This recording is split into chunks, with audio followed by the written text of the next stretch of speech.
ही एक अशी मराठी मूव्ही आहे की बेस्ड ऑन ट्रू स्टोरी आहे. आणि मी असं ऐकलं आहे याविषयी की हा चित्रपट खूप वेळा पोस्टपोन झाला. आता काय खरं काय खोटं ते मला माहीत नाही. पण खूपच कमी स्क्रीन्सवर याचे शोज आहे. काही ठिकाणी याचं मी ऐकलं आहे की ऑलरेडी प्रीमियर पण झालेला आहे आणि खूप जण या चित्रपटाविषयी विचारत होते.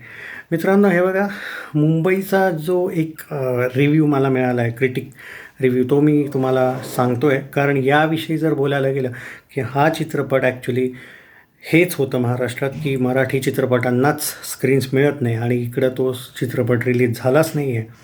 आणि मे बी आहे एक शो त्याचा, पण मंडेच्या संध्याकाळी 7:30 वाजताचा शो येतो.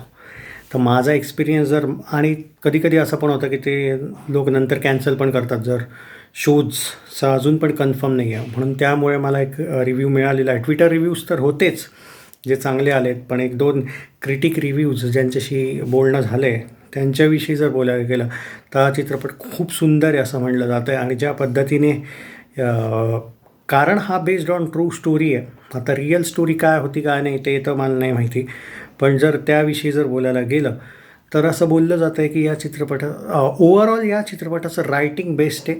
आणि ज्या पद्धतीने टेन्शन क्रिएट केलं, ऑब्व्हियसली चित्रपटाची थीमच अशी आहे की तो व्यक्ती गायब आहे झालेला आहे आणि आता त्याचा शोध घेणं चाललं आहे. काय होईल, का झाला आहे तो मुलगा गायब, आणि काय त्यामागे रहस्य आहे, त्यासाठी हा चित्रपट तुम्हाला बघावा लागेल.